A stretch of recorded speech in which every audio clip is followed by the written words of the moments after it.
नमस्कार दोस्तों, क्या एआई जॉब्स ले रहा है? Artificial intelligence. Artificial intelligence.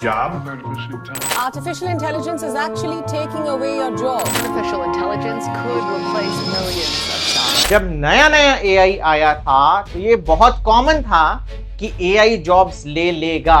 अब एआई को आया हुआ टाइम हो गया है, तो क्या ये बात सच हो गई है? कुछ हद तक हाँ है। क्या ये डरने की बात है?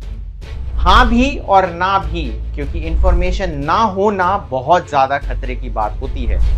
और ये वीडियो किसके लिए है? ये वीडियो हर एक व्यक्ति के लिए है जिसके पास अभी जॉब है।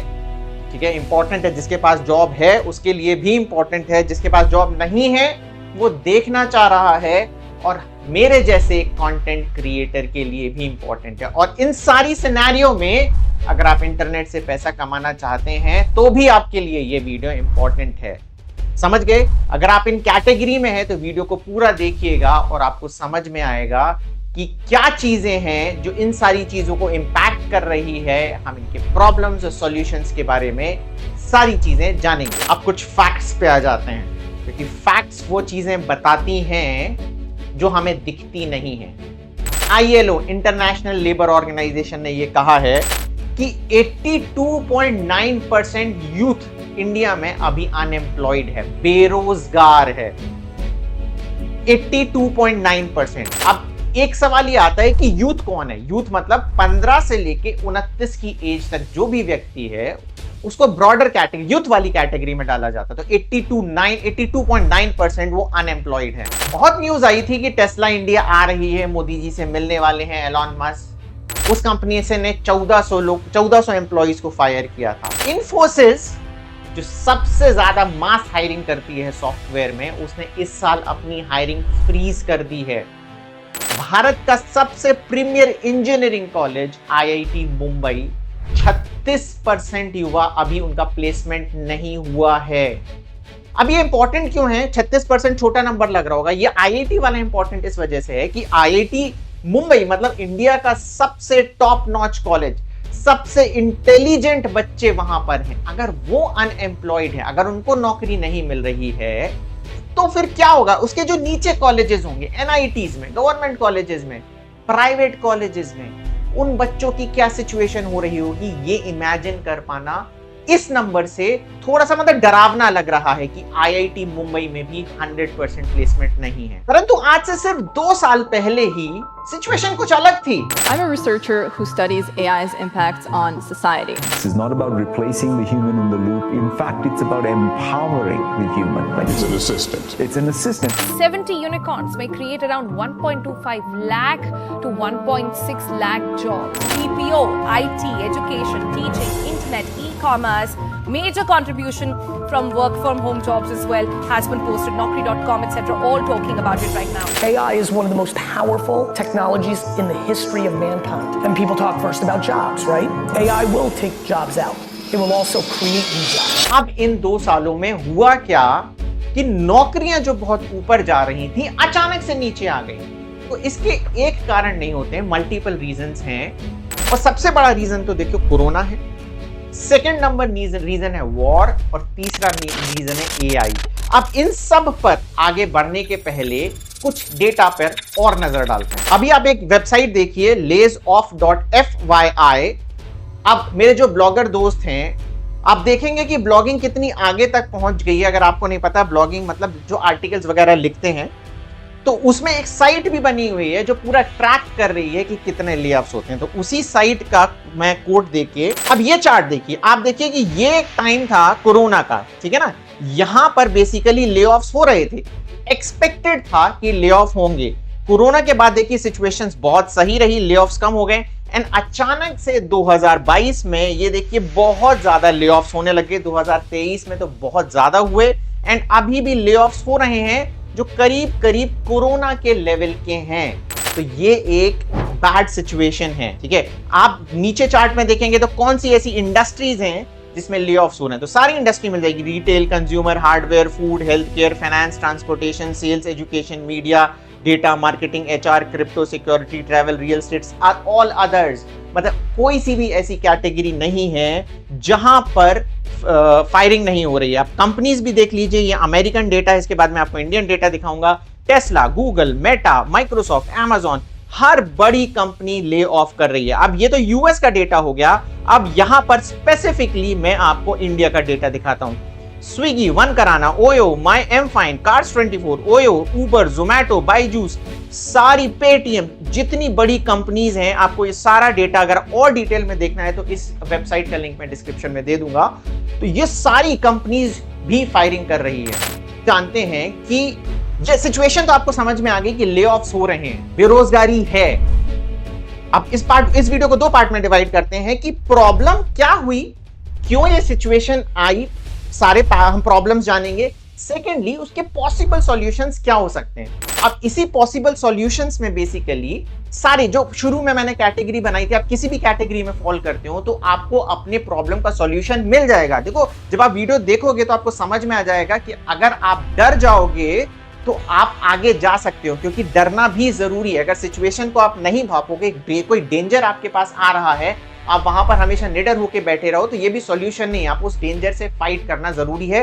तो ये वीडियो आपको फाइट करना भी सिखाएगा। अब जो प्रॉब्लम्स हैं वो बहुत सारी हैं, जैसे मैंने शुरू में बताया था, कोरोना, ठीक है, दूसरा था वॉर जो इतनी चल रही है। शुरुआत हुई थी रशिया यूक्रेन से, फिर इजराइल और पैलेस्टीन का हुआ, और अभी जो रिसेंटली चल रहा है, ईरान ने इजराइल पे अटैक कर दिया। तो बहुत सारी ऐसी वॉर्स चल रही हैं।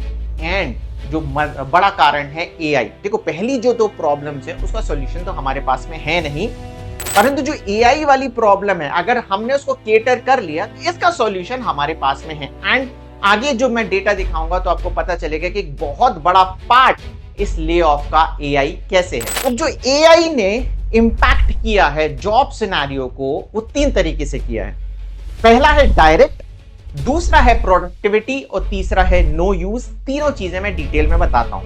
पहला है डायरेक्ट। हुआ क्या कि पहले स्टार्टअप्स को बहुत ज्यादा फंडिंग मिल रही थी, ठीक है, फिर धीरे धीरे क्या हुआ, स्टार्टअप्स को फंडिंग मिलना कम हुई, तो अब उन्हें अपनी कॉस्ट कटिंग करनी पड़ी। उसका एक एग्जांपल है दुकान के जो सीईओ सुमित शाह हैं, जब उन्होंने देखा कि पहली चीज तो वो अपने कस्टमर सपोर्ट से खुश नहीं थे, फिर भी चल रहा था, पर जब उन्हें कॉस्ट कटिंग का मौका मिला कि एआई से कर सकते हैं, उन्होंने ट्राई किया और अपनी 90% एम्प्लॉय को काट दिया, मतलब हटा दिया। अब जो उनका कस्टमर सपोर्ट है वो एआई संभालता है। क्या ये एक दिन में हो गया? नहीं, टाइम लगा, उन्हें 6 महीने लगे, उन्होंने एक्सपेरिमेंट किए। एंड नाउ उनका जो कस्टमर सपोर्ट है, जो चैट सपोर्ट है, वो पूरा का पूरा ट्रांसफॉर्म हो चुका है एआई के द्वारा। सेकंड एग्जांपल है Paytm. Paytm has sacked 1,000 employees, say reports, and this is a big company, an Indian fintech and payments giant.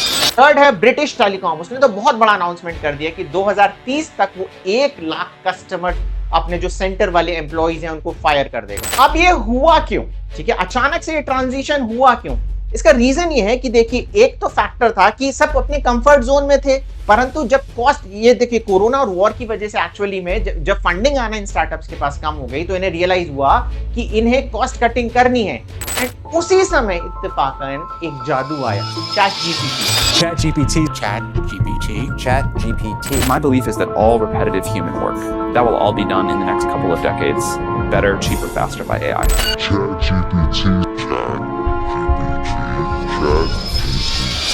अब इस ChatGPT ने रेवोल्यूशनराइज क्या किया कि जब पहले क्या होता था, ऐसा नहीं था कि एआई पहले नहीं था, एआई पहले भी था, पर वो ऐसा था कि आप उसको जितना ट्रेन करोगे उसमें डेटा फीड करना पड़ता था कि अगर कस्टमर ने ये सवाल पूछा तो इसका ये जवाब है, तो वहां पर आपको एक बंदे को सारे जो पॉसिबल क्वेश्चंस थे वो फीड करने पड़ते थे। पर ChatGPT की आने से वजह से जनरेटिव एआई हो गया। अब वो क्या कर सकता है कि उसको अकेले जो डेटा फीड है उसके बेसिस पे आंसर नहीं देता है, वो आपके जो भी सवाल आते हैं उसको समझकर अपने मन से, अपनी अंडरस्टैंडिंग से जवाब दे सकता है। मतलब कि अगर आप मेरे पुराने सब्सक्राइबर हैं तो आपको पता होगा कि ChatGPT के थ्रू कैसे कंटेंट क्रिएशन में भी बहुत ईज आ गई थी, क्योंकि ये नया कंटेंट जनरेट कर रहा है, ये रीफ्रेज नहीं कर रहा है कि किसी आर्टिकल को उठाया और उसको रीफ्रेज कर दिया, ये नया कंटेंट बना रहा है।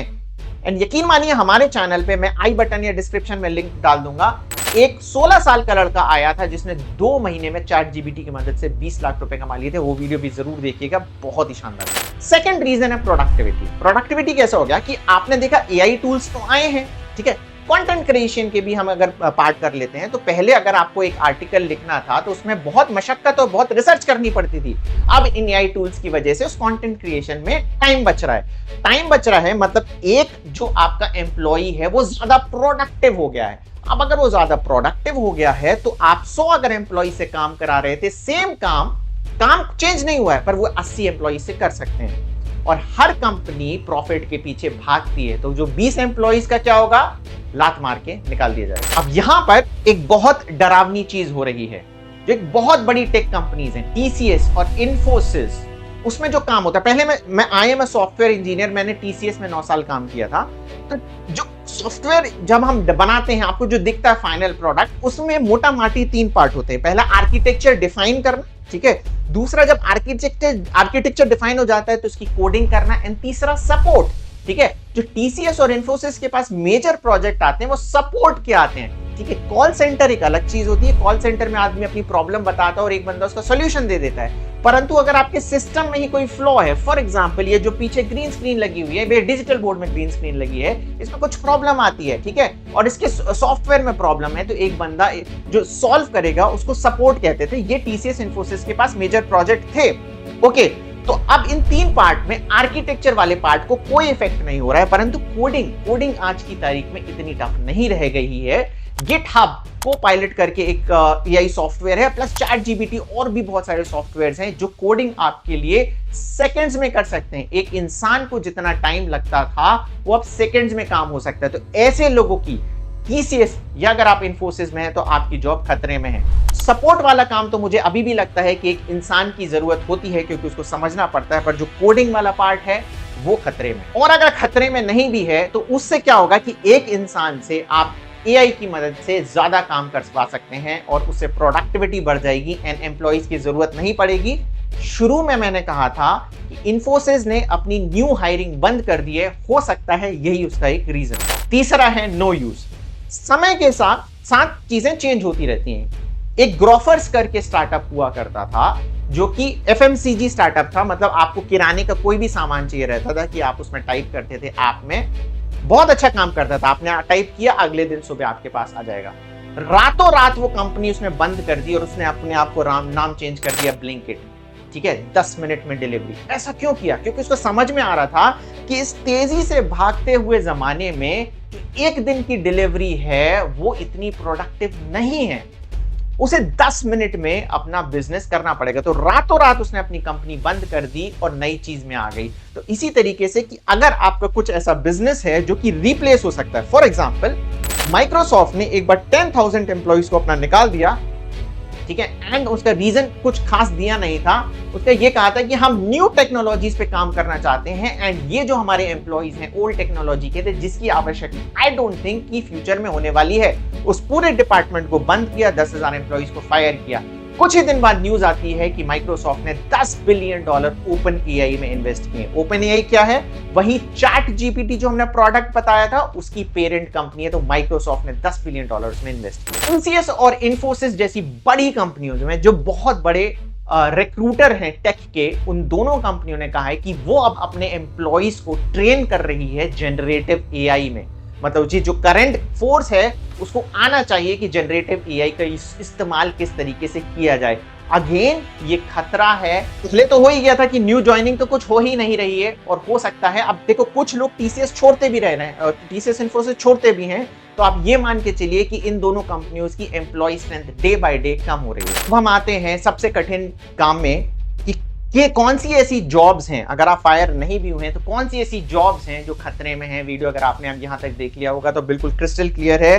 कॉल सेंटर, बीपीओ, ठीक है, एंड हमारी इकोनॉमी के लिए खतरे की बात इसलिए है क्योंकि BPO industry, India is the topper in BPO industry. BPO industry की वजह से ही, ठीक है, इंडिया बहुत आगे बढ़ा था, मतलब मास्टरी है। क्योंकि और ये इस वजह से हुआ था क्योंकि हमारी जो पॉपुलेशन है वो वेल इंग्लिश एजुकेटेड ऑडियंस थी। तो हमें वेस्टर्न कंट्रीज को जो सर्व करना पड़ता था, हमारी जो लेबर फोर्स थी वो पूरी केपेबल थी इसको प्रोवाइड करने के लिए। तो अगर आप इस सेक्टर में हैं तो खतरे में। अगर आपको लगता है कि आपकी जॉब रिपीटेटिव है, सेम काम आप बार बार कर रहे हैं, सेम काम आप बार बार कर रहे हैं कि आपको एक पेज दिया गया, आपको उसको एक्सेल में डालना है, ऐसा काम जो रिपीटेड है तो आपकी जॉब खतरे में। अगर आपकी कंपनी में आप अगर सारी चीजें देखते हो और आपको लगता है कि वहां पर एआई की बातें स्टार्ट हो गई हैं, सीनियर मैनेजमेंट एआई की बातें कर रहा है, तो आपकी जॉब खतरे में। या फिर आपका कोई भी कॉम्पिटिटर हो, आपकी कंपनी का कॉम्पिटिटर हो, वो एआई की बात कर रहा है, या फिर आपकी कंपनी को प्रॉफिट नहीं हो रहा है,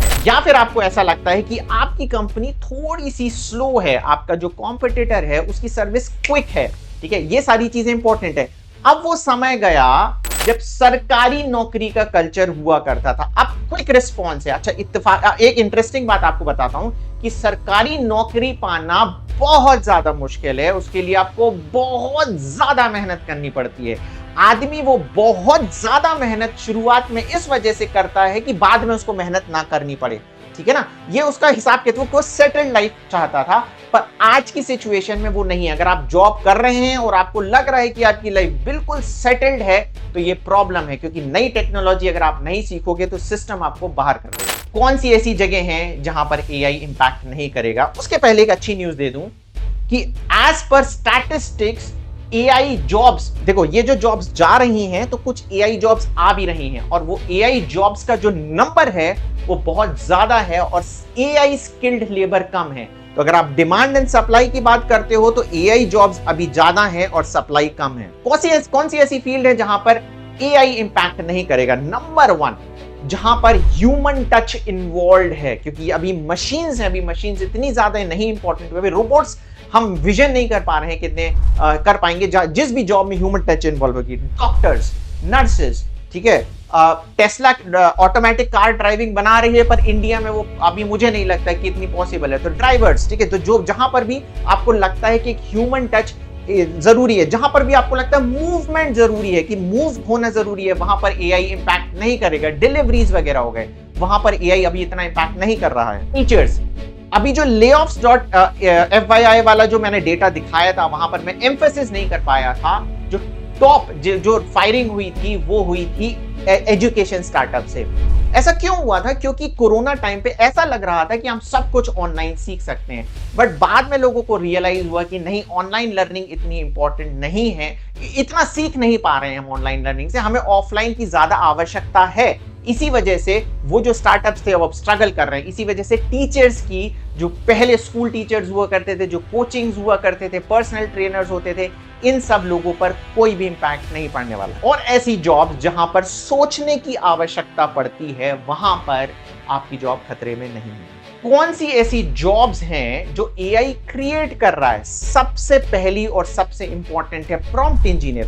अब एआई बन तो गया है, परंतु उसमें आपको प्रॉपर बताना पड़ता है, एआई से बातचीत करना पड़ता है, ठीक है, आपको उसको कमांड्स देनी पड़ती है, उसी को ही प्रॉम्प्ट इंजीनियर कहते हैं। ऐसा नहीं है कि जो आपने सोचा है एआई उसका आंसर दे देगा। पहली बार में आंसर नहीं आता है, दूसरी बार में आंसर नहीं आता है, तो जो प्रॉपर कमांड होती है कि कौन सी एग्जैक्ट कमांड है, उसी को प्रॉम्प्ट कहते हैं। और ये जो बंदे कर रहे हैं उनको प्रॉम्प्ट इंजीनियरिंग कह रहे हैं। आज की तारीख में जो सबसे हाईएस्ट पेड जॉब्स है वो prompt engineering. AI ethics engineer, AI सब कुछ कर सकता है, अब उसको ये नहीं पता है कि क्या सही है क्या गलत है। अगर आप एआई से पूछेंगे कि कोई भी एक विनाशक चीज कैसी बनाई जाए, क्योंकि वो जनरेट करके बता देगा, हो सकता है कि वो न्यूक्लियर बॉम्ब का न्यू फॉर्मूला बना के दे दे, ठीक है। तो आपको कुछ ऐसी चीजें होंगी कि उसको रिस्ट्रिक्ट करना पड़ेगा, उसके लिए एथिक्स इंजीनियर की आवश्यकता पड़ेगी। एआई फॉर्म भी बना सकता है, तो ये सारी चीजें कैसे रिस्ट्रिक्ट करेंगी, ये एआई एथिक्स इंजीनियर बताएं। डेटा क्यूरेटर्स एंड मॉडरेटर्स, अब जो एआई है, जो जनरेटिव एआई जो भी बना, जैसे चैटजीपीटी बना था, वो ऐसे बना था कि पहले उसको ट्रेनिंग दी गई थी और उस ट्रेनिंग के बेसिस पे बेसिकली वो आउटपुट देता था। वो ट्रेनिंग कैसे हुई थी? डेटा फॉर्म में हुई थी। तो अभी इन ऐसे लोगों की जो प्रॉपर डेटा लेके आ पाए, देखो अगर इस मशीन को गलत डेटा फीड कर दिया गया तो गलत इंटरप्रिटेशन और गलत रिजल्ट देके आ सकता है। तो ऐसे बंदों की भी बहुत ज्यादा आवश्यकता है जो इस तरीके का प्रॉपर डेटा, ऑथेंटिक डेटा उस मशीन से फीड करा पाए। अब लास्ट में, कि अगर आप किसी भी फील्ड में हैं, जॉब में हैं या फिर कंटेंट क्रिएशन में हैं या न्यू जॉब देख रहे हैं, सबसे इंपॉर्टेंट क्या है? हमको स्मार्ट वर्क करना है rather than hard work. Smart work क्या होता है बेसिकली कि जो नई चीजें चल रही होती हैं उस पर अगर हम काम करने लग जाएंगे तो स्मार्ट वर्क होता है। फॉर एग्जांपल, जब नया नया कार्स आई थी, अगर आप घोड़ा गाड़ी चला रहे थे और आप उसी पे ही डिपेंड, आप बिल्कुल रिजिड थे कि आप घोड़ा गाड़ी चलाओगे तो आप सिस्टम से बाहर हो जाओगे। स्मार्ट वर्क क्या होता है, नई कार आई, आप कार चलाना सीखो, तो जिसने न्यू कार चलाई होगी उस ड्राइवर को बहुत ज्यादा पैसे मिले होंगे, ठीक है ना। तो आपको हमेशा जो नई टेक्नोलॉजी है उस पर स्विच करना होगा। तो आप किसी भी फील्ड में, ठीक है, आप जॉब कर रहे हैं, आप फॉर एग्जांपल फाइनेंस फील्ड में हैं, तो आप क्या देखिए कि फाइनेंस फील्ड में कौन सी ऐसी एआई टेक्नोलॉजी हैं जो आई हैं, ठीक है, आप उनको सीखना चालू करो।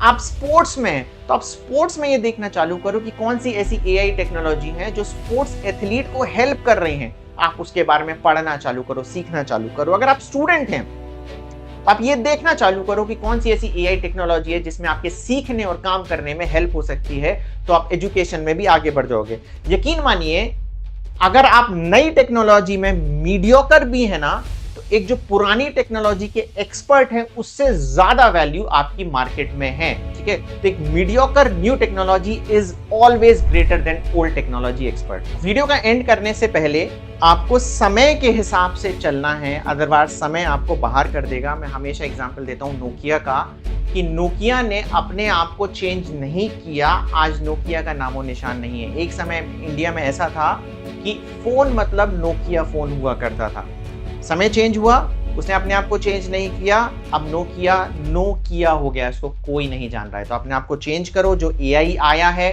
चीजें सीखो, जो भी आ रही हैं अपने आप को अपडेटेड रहो, और इस चीज से आपको नई जॉब भी मिलेगी, आपकी जॉब भी नहीं जाएगी, कंटेंट क्रिएशन में आप सारी ऊंचाइयों तक पहुंच जाओगे। वीडियो अगर अच्छा लगा हो तो वीडियो को लाइक कर देना। इस तरीके के वीडियो मैंने पहले नहीं बनाए थे, तो अगर आपको लगता है कि इस तरीके के वीडियो मुझे बनाना चाहिए, मैं हूं पवन अग्रवाल, तो आप प्लीज कमेंट करिए, मुझे अच्छा लगेगा। आपके लाइक और सब्सक्राइब से मुझे मोटिवेशन मिलेगा। Thank you.